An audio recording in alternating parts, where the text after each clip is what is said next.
Hello కానమోకు కథావచనం మోహనవచనం పరిజ్ఞాన హితబాండం నిత్య చదువరి శ్రోతలకు ఆహ్వానం నమస్కారం.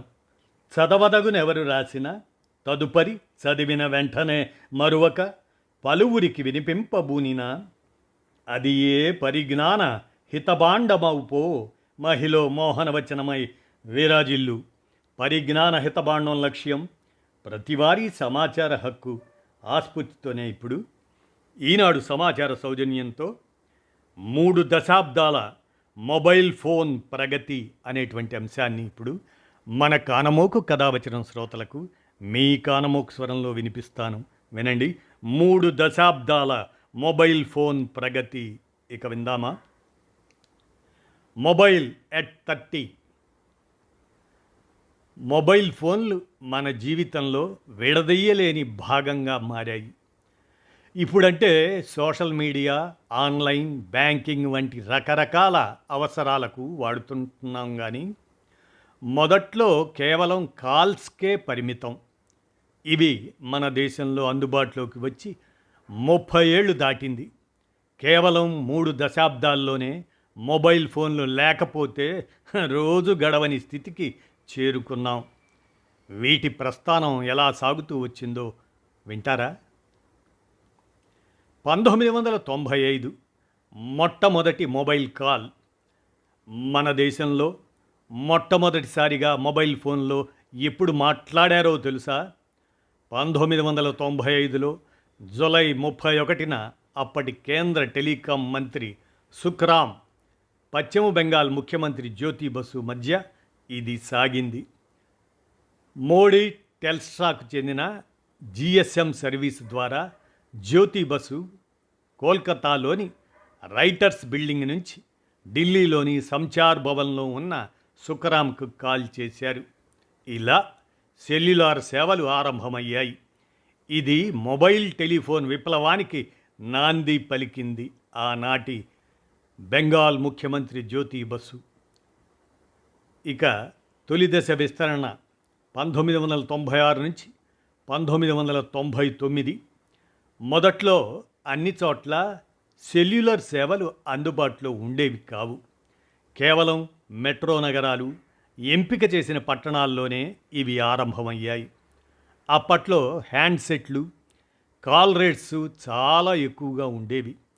ఇన్కమింగ్ కాల్స్కు ఛార్జీ కూడా పడేది. అది ఒక నిమిషానికి ₹8.40 వసూలు చేసేవారు. కాల్స్ ఎక్కువగా వచ్చే సమయాల్లోనైతే నిమిషానికి ₹16 ఛార్జ్ కూడా పడేది. హ్యాండ్సెట్స్ కూడా పెద్దగా ఎబ్బెట్టుగా ఉండేవి. అందువల్ల మొబైల్ ఫోన్లను అంతగా ఇష్టపడేవారు కాదు ఆ రోజుల్లో. ఇక 2000 నుంచి 2003 సంవత్సరాల మధ్య టారిఫ్ యుద్ధాలు, విస్తృత విస్తరణ అది పరిశీలిస్తే కాల్ చేసేవారికే ఛార్జ్ విధించడం ఆరంభమైన తర్వాత కొంత మార్పు వచ్చింది. టారిఫ్లు తగ్గటంతోనూ సబ్స్క్రైబర్ల సంఖ్య శరవేగంగా పెరుగుతూ వచ్చింది. అదే సమయంలో బిఎస్ఎన్ఎల్తో పాటు ఎయిర్టెల్, హచ్, ఐడియా, రిలయన్స్, ఇన్ఫోకామ్ ఇటువంటి ప్రైవేట్ టెలికాం ఆపరేటర్లు రంగంలోకి దిగటంతో పరిస్థితి మారిపోయింది.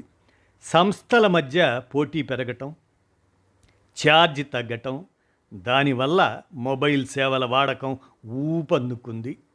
ఇక 2004 నుంచి 2008 సంవత్సరాల మధ్య ఫీచర్ ఫోన్ల విజృంభణ ఆరంభమైంది.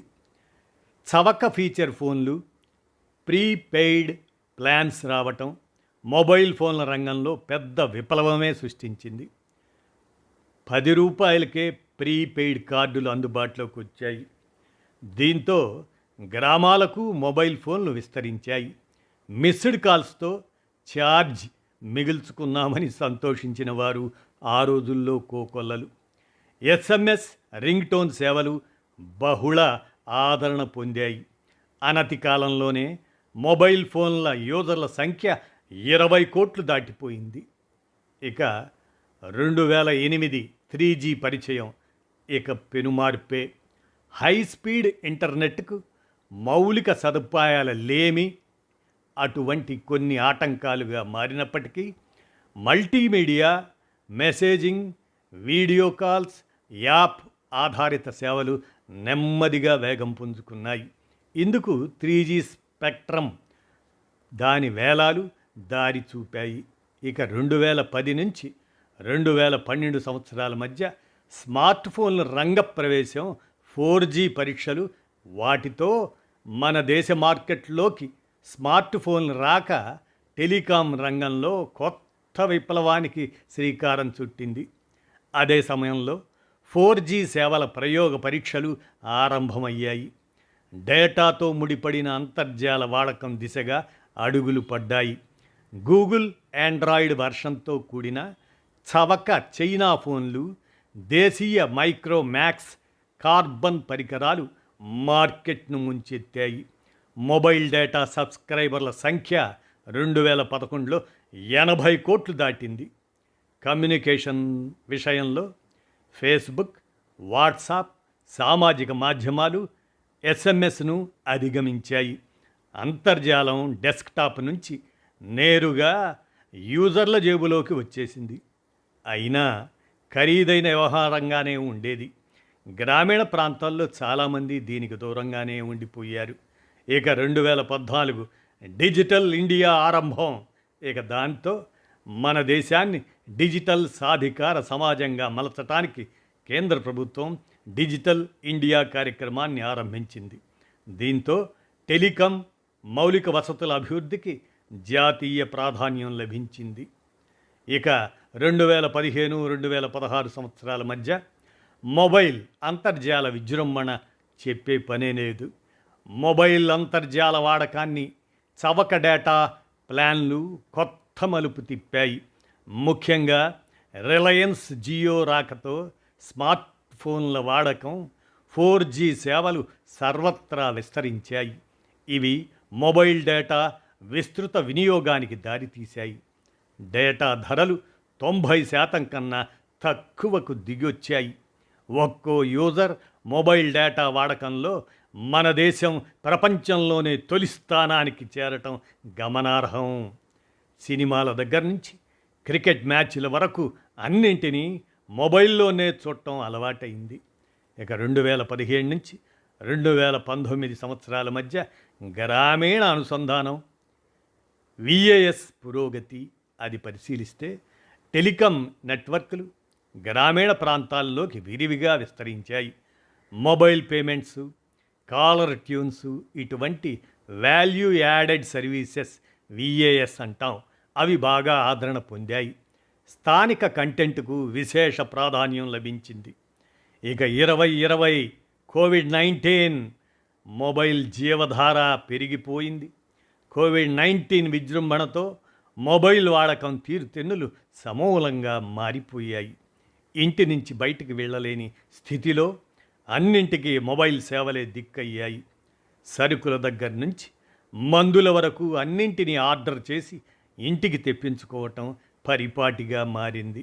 ఆన్లైన్లో డాక్టర్లతో కన్సల్టేషన్కు ఇదే దారి చూపింది.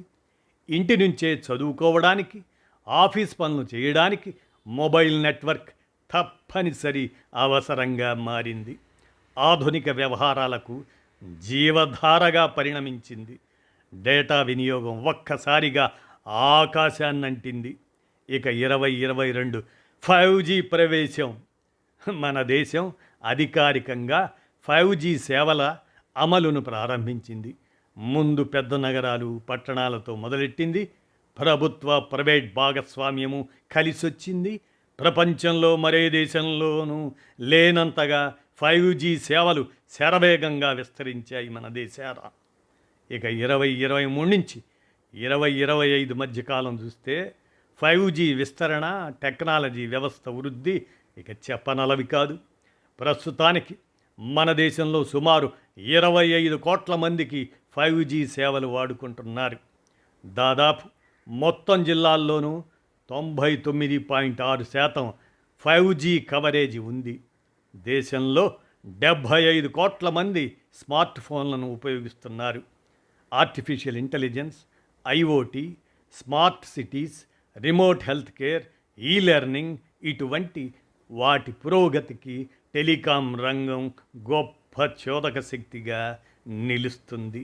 ఈ విధంగా 3 దశాబ్దాల మొబైల్ ఫోన్ ప్రగతి మనం పరిశీలిస్తే ఎంత అభివృద్ధి అనే అంశం మనలకి ఆశ్చర్యాన్ని కలిగించక మానదు. ఈనాడు సమాచార సౌజన్యంతో ఈ అంశాన్ని మన కానమోకు కథ వచ్చిన శ్రోతలకు మీ కానమోకు స్వరంలో వినిపించాను. విన్నారుగా, ధన్యవాదాలు.